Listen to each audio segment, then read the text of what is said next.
Bom dia, pessoal. Sejam bem-vindos para mais uma aula da Física Computacional 1. A gente vai continuar ainda vendo linhas de comando do Linux. Tá? Eu estou me baseando na apostila, aquela que, apesar de ser foi feita faz bastante tempo, ainda tem várias informações que são válidas. Na verdade, acho que quase todas. Tá? Tirando o começo, que tem talvez alguma coisa das distribuições que esteja desatualizado, mas de qualquer forma dá para tirar bom proveito, né? Dá para tirar bom conteúdo da apostila. Tá? Antes de começar, eu falar um pouquinho de alguns pontos aqui. Tá? O primeiro deles é o Kahoot. O Kahoot, que foi apresentado na última aula, ele foi apresentado de uma forma experimental. Eu queria ter uma ideia de como que iria funcionar. Esse aí eu estou classificando como atividade online, tá? E como eu tenho percebido que alguns alunos têm participado das atividades, mesmo que seja depois, não há obrigação de assistir a aula, mas tem muitos que estão participando, tentaram participar, por exemplo, do Kahoot, né? Eu recebi perguntas, desativou, coisa assim e tal. Então, o que eu pensei e vou fazer em relação à nota, vocês lembram que 50% da nota é estudo dirigido? Deixa eu abrir o vídeo aqui, fica estranho vendo na janela de todo mundo. Isso. 50% é o estudo dirigido e a média dos estudos dirigidos e 50% é do projeto final. Tá? Então, a minha ideia aqui é simplesmente manter a mesma coisa, 50% só dos estudos dirigidos, 50% do projeto final individual. Os estudos dirigidos também são individuais, mas para quem fizer atividade vai ter uns 10% para a nota do projeto final. Então, assim, no projeto final, vai valer de 0 a 10, mas ainda tem também 10%, quer dizer, 10%, aquele papo aí de uma ex-presidente, 10% de 50%, entendeu? Então, na verdade, seria uns 20% da nota final, o 10 só. Bom, mas de qualquer forma, se vale de 0 a 10 o projeto final, quem está fazendo as atividades, quem está participando online, das atividades que eu vou propor, vão ter quiz, outras coisas mais, né, fora dos estudos dirigidos, aí vai computar e aí a gente vai ter lá as notas e vocês vão perceber isso. A questão do Kahoot é como fazer isso. Quando eu fui ver a participação de vocês, eu não sei como que o Kahoot está funcionando, mas só tinha codinome lá, sabe? Então, eu vi que 10 participaram, se não me engano, e exatamente essa ideia do Kahoot. E, além do que, assim que aprende, né? Então, você aprende com os erros e tudo mais. Mas a ideia é participação, não é a nota do Kahoot, entendeu? Não é, eu acertei todas. Eu vi que ninguém acertou todas. Inclusive, eu tenho acesso às questões que a maioria errou, quais foram essas... Eu acho que a melhor pontuação de 21 foi 17, se não me engano. 17 acertos. Então, eu consigo compartilhar. Eu posso criar um Kahoot, tá? Pelo menos, eu acho que sim, no modo free, né? Sem pagar nada. Mas a questão é como fazer isso. Eu não sei quem são os 10 que fizeram, entendeu? Então, a gente precisa ver isso daí. Então, eu vou ver se tem uma opção para não colocar nomes aleatórios, porque vocês têm que colocar um nome. Eu acho que tinha isso, né? Pelo menos nas vezes que eu fiz em sala de aula, a gente fazia isso no laboratório de informática, jogava o Kahoot, o pessoal pegava o celular, não sei se alguém já fez isso, mas pegava o celular, na Yara deve ter feito, né?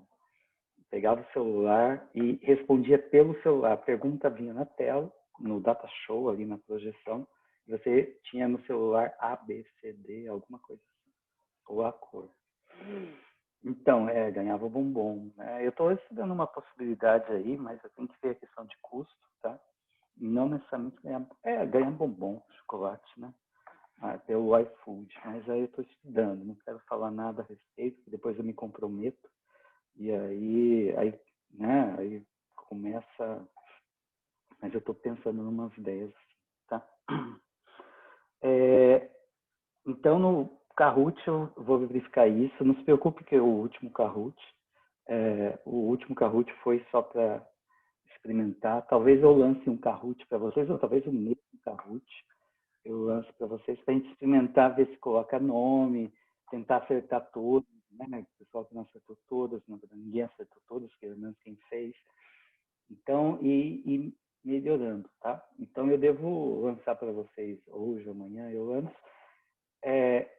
Quando eu lanço no Kahoot, ele tem geralmente quando começa é na hora que eu lanço. E o que acontece é, eu consigo programar quando termina no Kahoot, tá? Então, por isso que eu fiz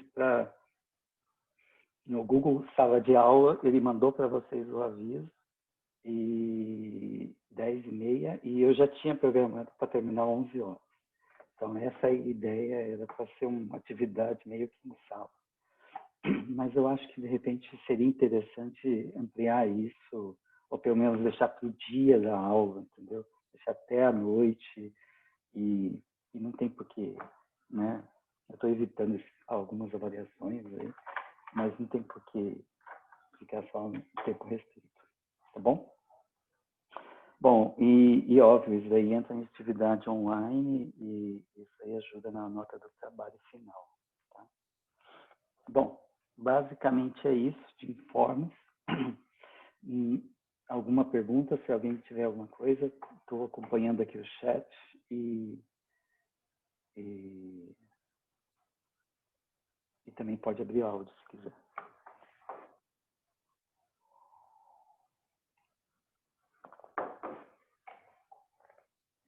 Beleza, então, gente. O que a gente vai fazer hoje é continuar com a linha de comando. A gente vai aprender alguns comandos,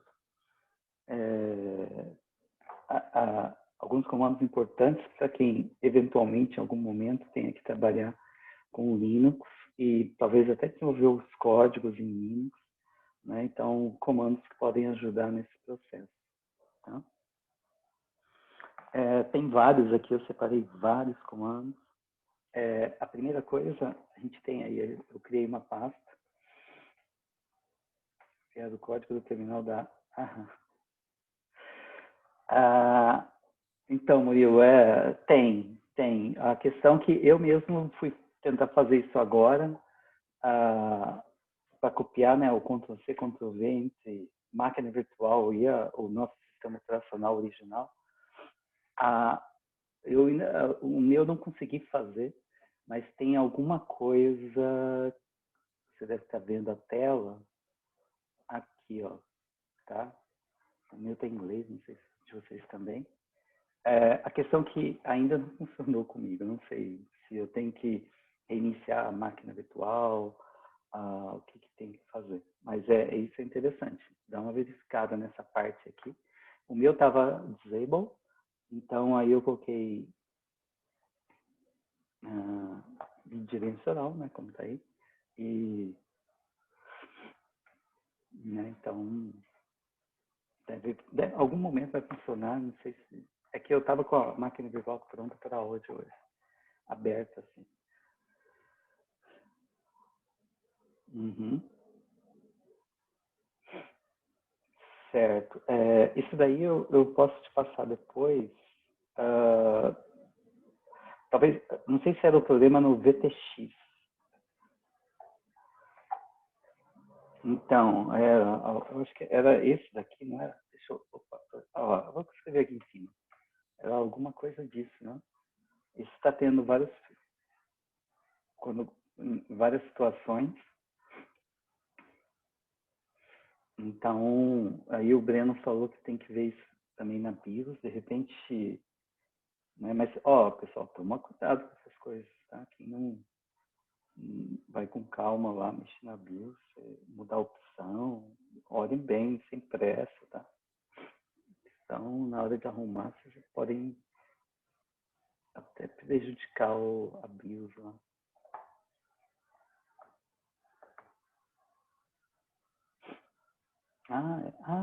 Estava naquele vídeo, vídeo em inglês, não era? Eu não assisti todo aquele vídeo, era enorme. Eu não assisti, mas eu senti que tinha informação. Eu falei, então vamos compartilhar pelo menos, e aí eles podem dar uma olhada melhor. Tá. Bom,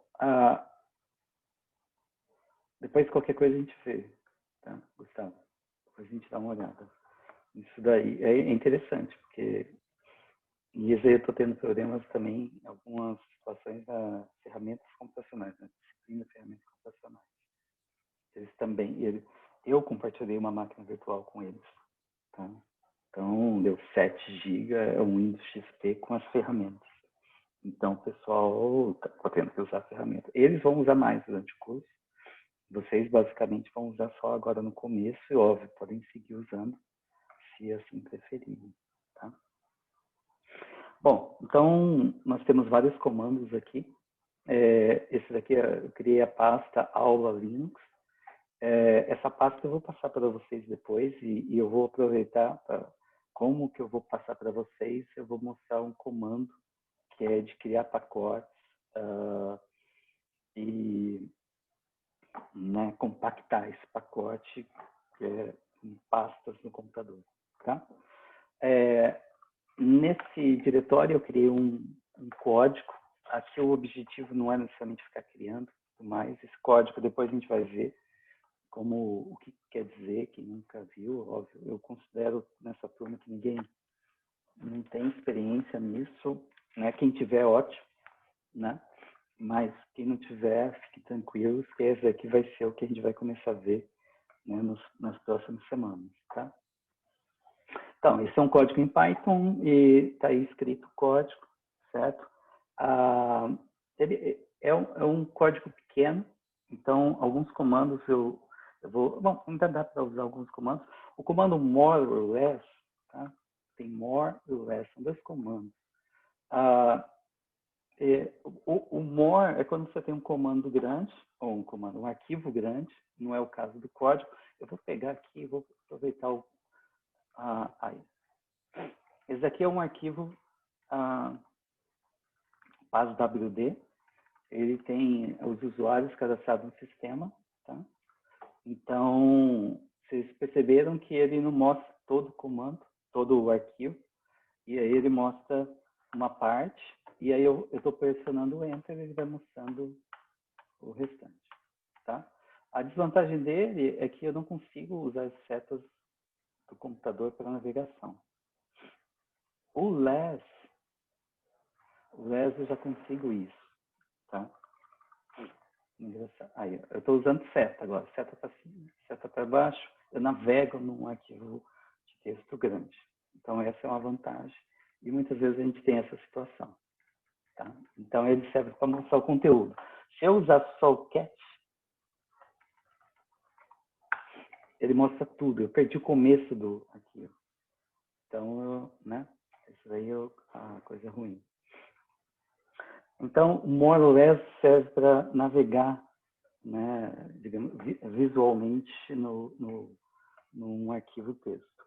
Você quer ver um código grande, você pode usar só isso, não precisa entrar no editor. Né? Vai que você faz alguma besteira e edita o código e não deveria. Então, essa é uma opção. Né? O more praticamente esquece. O more comando originalmente do Unix. Então, aí fizeram talvez essa brincadeira aí então vamos agora criar o less, tá?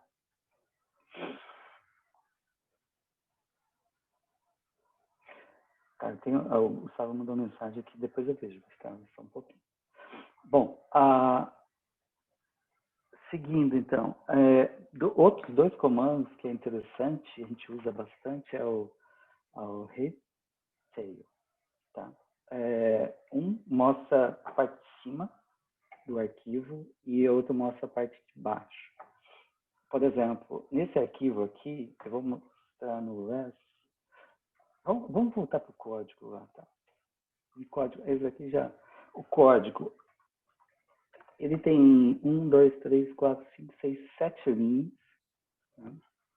Então, por exemplo, eventualmente, óbvio, se eu tiver com um arquivo pequeno, eu só uso o cat, eu vejo o arquivo numa boa. Mas algumas situações eu posso querer só ver sei lá, a primeira linha, tá? Supondo. Então eu uso o head para ver a primeira linha, certo? Eu posso ver mais linhas. Então as três primeiras, eu mostro as três primeiras.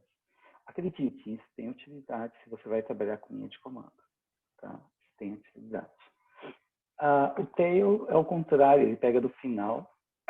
Na última linha está em branco, então vou pegar as duas últimas e ele mostra essas duas últimas, tá?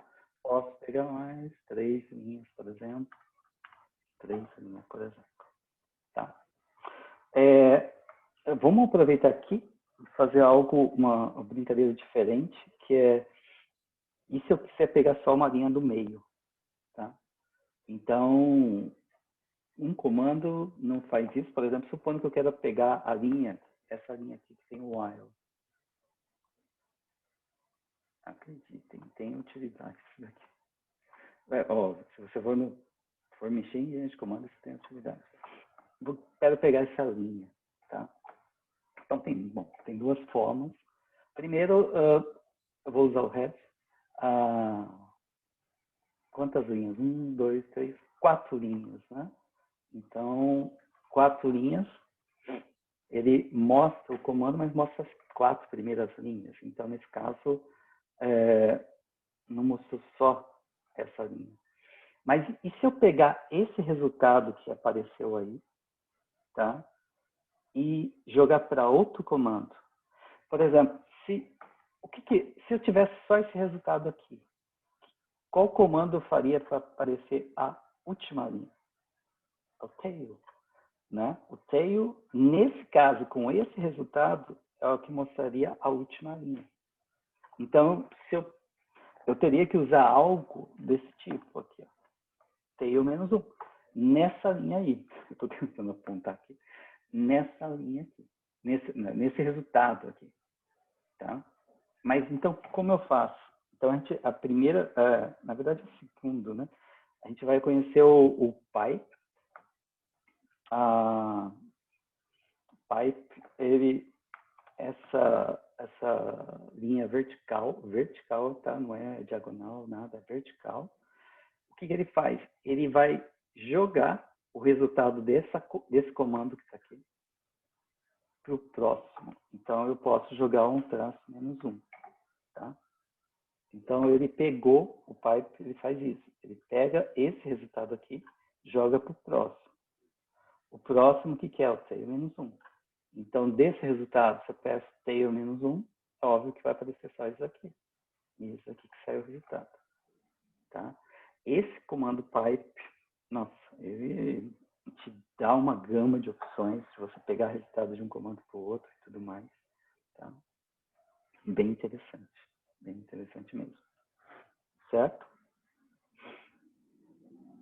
Beleza? Posso jogar isso aí? Não, isso dirigido parte 2. Tá. Beleza, então. Seguindo, então esse comando redireciona. Eu poderia ter feito de outra forma, só para brincar aqui. Tail, vejamos, 1, 2, 3, 4. Menos 4, código. E posso direcionar isso daí e pegar só a primeira linha. E pega a do meio. Certo? Então, esse daí é um comando de redirecionamento de saída. Esse pipe. Eu acho que pipe, estou vindo na cabeça pipeline, mas eu acho que é só pipe. Tá? O pipeline. Bom, tem isso na apostila, depois vocês podem dar uma olhada lá, certinho, é bem interessante. Que mais? Supondo que eu tenho uma situação, tá? Vou apagar aqui. Supondo que eu tenho uma situação, eu tenho o código, certo? E essa é a primeira versão do código e tudo mais. Aí eu quero criar a segunda versão. A ideia básica e interessante de fazer isso é você copiar o código, né? E para um arquivo e chamar, sei lá, versão 2. Então, o que acontece? Você tem agora dois arquivos iguais. E a partir daí você pode editar a versão 2, você mantém a versão 1, edita a versão 2, tá? E, né, aí você faz o que você quiser. Por exemplo, supondo K maior que 50, break, certo? Então, eu vou mostrar os dois códigos na tela, código primeiro e código segundo, né? Estão aí os dois, assim fica meio estranho de ver, a gente não percebe. E o comando que a gente vai usar agora, e que tem até no subdividido, é o diff. Tá? O diff é o que te permite, principalmente com a opção Y, ver a diferença entre os dois arquivos. Tá? Então, a opção Y, ele coloca eles lado a lado. E... Opa, não tá assim mesmo. E ele mostra que aqui tem uma coluna que ele vai indicar o que tem diferente dos dois. Tá? Esse comando, o diff é importante para você, de fato, né, comparar códigos. Eu, por exemplo, quando eu estava no pós-doc, eu tinha uma situação que meu código estava com bug. Tá? Então, eu tinha dois códigos. Eu sabia que funcionava direitinho, fazia tudo que tinha que fazer e dava os resultados que eu teria que reproduzir no meu código novo. No meu código novo tinha alguma coisa que não estava funcionando direito. Então, o que eu fiz? Na verdade, eu peguei nos dois códigos, eu coloquei um monte de print lá para aparecer, colocar tudo na tela. Aí, óbvio, em vez de sair na tela, eu joguei no arquivo. Eu joguei no arquivo todos os resultados de um código que estava certo. E joguei na tela todos os resultados do código que estava com uma coisinha estranha, um bug, né, na verdade. E aí o que eu fiz? Eu fiz esse diff aí, com os dois dados. E passei a olhar. Era arquivos grandes, né? Era arquivos grandes com um monte de resultados. E eu tinha que acompanhar, tinha que saber aonde que ele começava a dar diferente.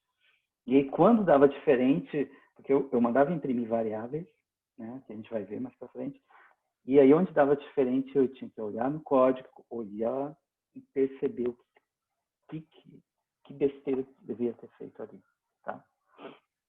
E era isso. E essa questão de fazer assim, não foi nenhuma, talvez uma ideia minha de fazer isso, foi meu supervisor do pós-doc, né, era um argentino, e ele falou, imprime na tela, e olhava tintim por tintim com a maior paciência. Pode parecer algo que, né, é muito trabalho, mas isso faz parte. E se você quer ter um código funcionando, tem que ter essa paciência e olhar um monte de informação, tá? Então, o diff, tem outras opções do diff, mas eu vou deixar só essa daí por enquanto. E aí vocês podem ver as outras depois. Que mais? Deixa eu ver. Tem um comando que nós usamos, mas é quando você quer saber onde está, principalmente um executável, ou você quer procurar no path, né, no caminho que está configurado. Deixa eu ver se tem aqui. Tá aí, esse é o path, né, os caminhos. Se você digitar qualquer comando, por exemplo, Python, ele vai procurar nesses diretórios aí, tá? E ele encontrou. Então a gente tem esses Pythons aí, tá? Mas percebe que ele não mostra qual que tá. E aí a gente fez isso numa das aulas. Eu usei o where e vocês lembram por que eu usei. Opa, aqui não funciona, tá? Para indicar qual que é o caminho. Aí nós, não sei se vocês lembram, nós pegamos essa informação aqui para colocar nessa parte do código aqui, tá?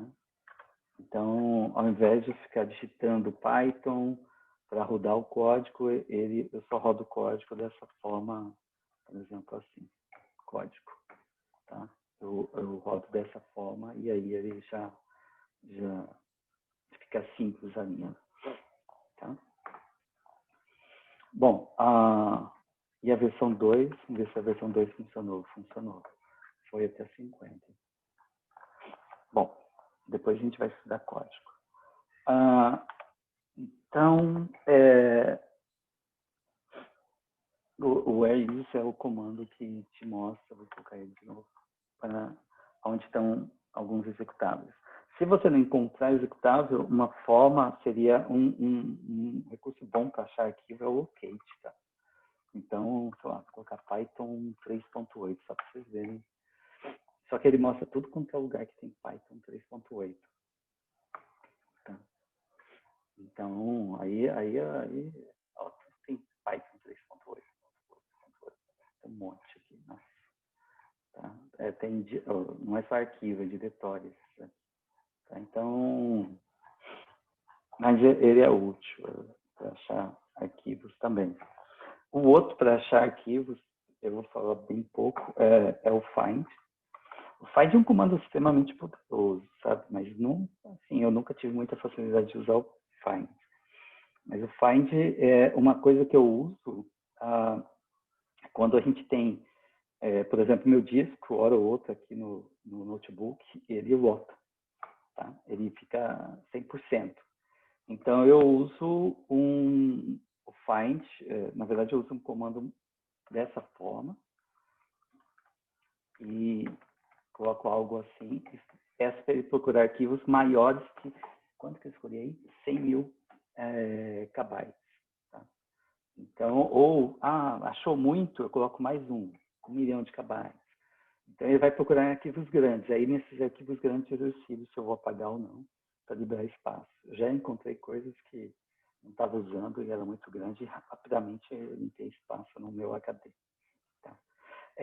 Aqui, da forma como ele está, como eu coloquei um ponto, ele está procurando a partir desse diretório aula Linux. Tá?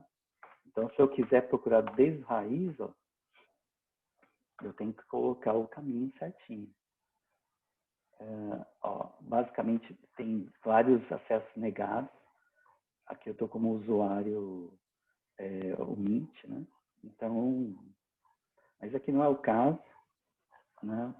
Então, mas esse é um comando que pode ser útil. O find, vocês podem ver de repente outras opções, caso necessitem, caso que vocês vão usar. Eu só estou passando aqui o find mais no sentido de quem for mexer mais com Linux, se quiser expulsar mais com Linux, tem essa opção também. Certo? Alguma pergunta até aqui?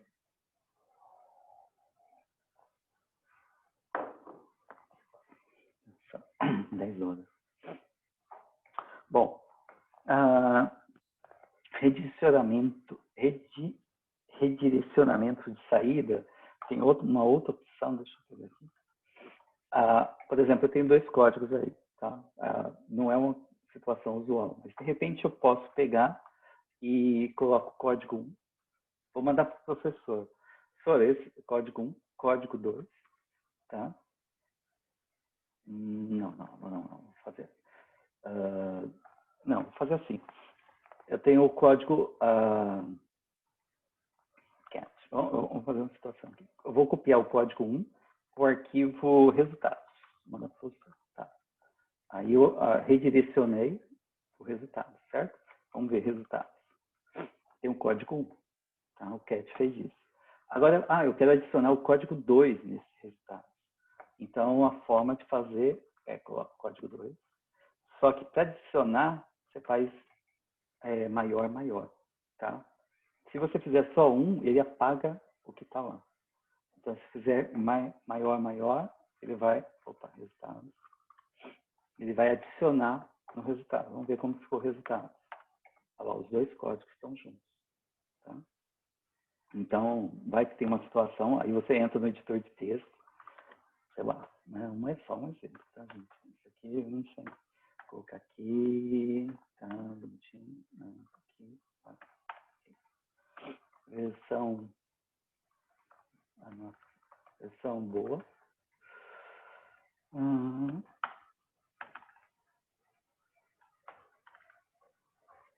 Esse mesmo.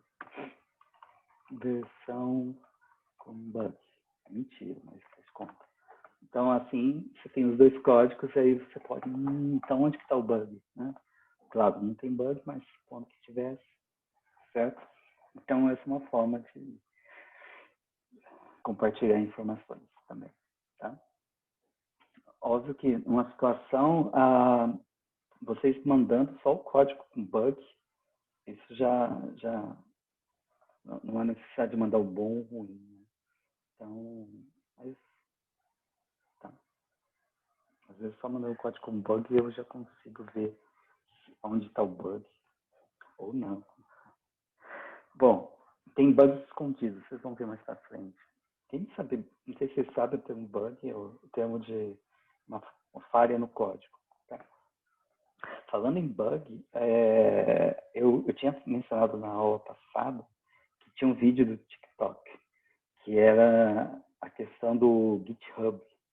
Então, eu vou compartilhar com vocês. Tá em inglês, tá? É uma dublagenzinha lá, ficou bem legalzinho. E exatamente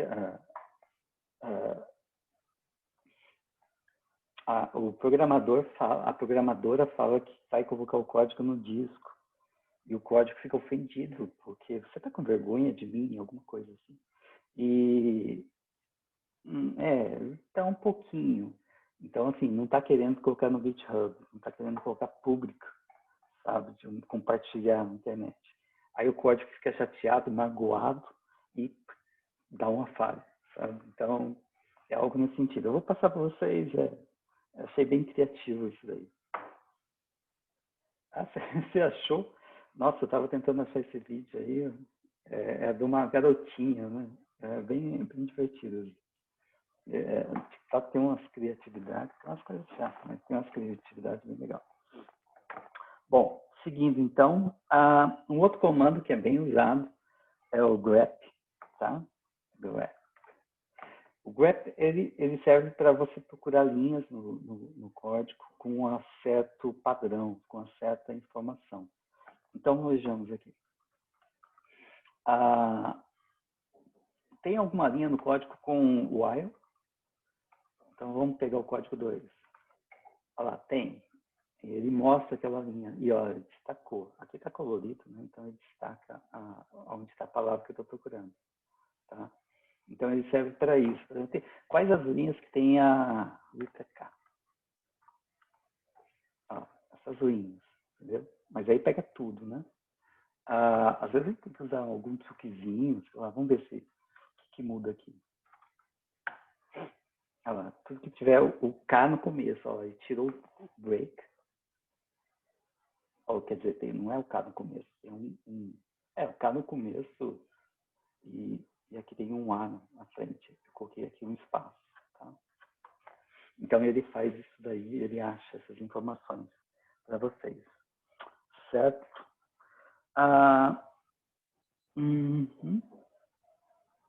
Tem um aqui que faz tempo que eu não uso, vamos usar ele. A ideia é a seguinte, vamos gerar um erro aqui, tá? Vamos ver se o grep dá. Aí. Mas isso é erro. Vamos ver se dá certo aqui. 2 maior erro. Vou colocar assim. Observem que deu certo. O 2 maior é o direcionador de saída. Então, veja só, teve esse direcionador, que ele cria um arquivo, manda para um arquivo. Teve esse direcionador que ele acrescenta no arquivo. Teve esse daqui que ele direciona para um comando, tá? O resultado de um comando para outro comando, o próximo. Né? E dá para usar vários, gente, tá? depois a gente vai usar vários. E esse daqui, tá? Isso está na apostila, ele direciona ao erro. Então, sei lá, supondo ls-l códigos. Não tem esse arquivo ou diretório nessa pasta. Professor, está dando esse erro, erro. Pronto. Aí o erro, ele vai para o arquivo, você compartilha o arquivo. É só uma ideia, entendeu? Eu praticamente não uso muito, talvez que eu não tenho experimentado coisas diferentes no Linux. Então, tudo, em princípio, quando dá erro, a gente descobre o que é e já vai. Mas é um outro direcionador de saída do erro, tá? Não do comando. Do comando seria quando, por exemplo, erro. Tem esse arquivo erro, né? Esse aqui é a saída do comando. Então, aí você usa erro.dat. O erro.dat é a saída do comando. Vocês veem que eu usei aqui o maior, tá? Então, é saída normal, saída do resultado do comando. E aquilo é uma saída de erro, certo? Bom, e o último comando é esse daqui, ó. Esse daqui que eu vou, de fato, passar para vocês. Depois eu vou compartilhar. É quando você, por exemplo, essa pasta aqui tem as atividades da aula de hoje, entendeu? Eu quero passar para vocês. Então, no Windows a gente tem o zip, né? A gente compacta a pasta, compacta junta os arquivos, cria um pacote, compacta a pasta para mandar, compartilhar pela internet, por e-mail, principalmente. Né? Então, como que eu faço? Eu uso o comando que eu uso para isso é o tar. Tem outras opções, tem zip aqui no Linux, mas eu vou usar o tar, que é um comando mais de Linux. Sabe? Então, como que eu faço? Se eu quero compartilhar pasta, eu saio da pasta, ó, vou para a pasta anterior, vou usar o comando tar. Aí tem eu praticamente decorei esses comandos, CVF, tá? C vem de criar um arquivo tar, V de verbose, eu não sei a pronúncia bem dessa palavra, mas é para mostrar para vocês o que ele está fazendo, e file, F de file, que é o arquivo que vai ter isso aí, tá? Então, vamos lá. Agora, só eu acho que a ordem... Vamos tentar aqui, tá? Então, acho que o primeiro é o nome do arquivo. Eu acho que o primeiro é o nome do arquivo. Calma, saiu da minha... Aí. Primeiro é o nome do arquivo, então, aula do Linux, que dia é hoje? 27/8/2020, tar.gz, tá? Aí, eu acho que ainda tem um... Deixa eu só conferir aqui, cadê a apostila aberta? Faz tempo que não aqui. Deixa eu ver... Vou colocar a apostila aqui, até para vocês acompanharem comigo. Onde que está o tar? Deixa eu ver lá no...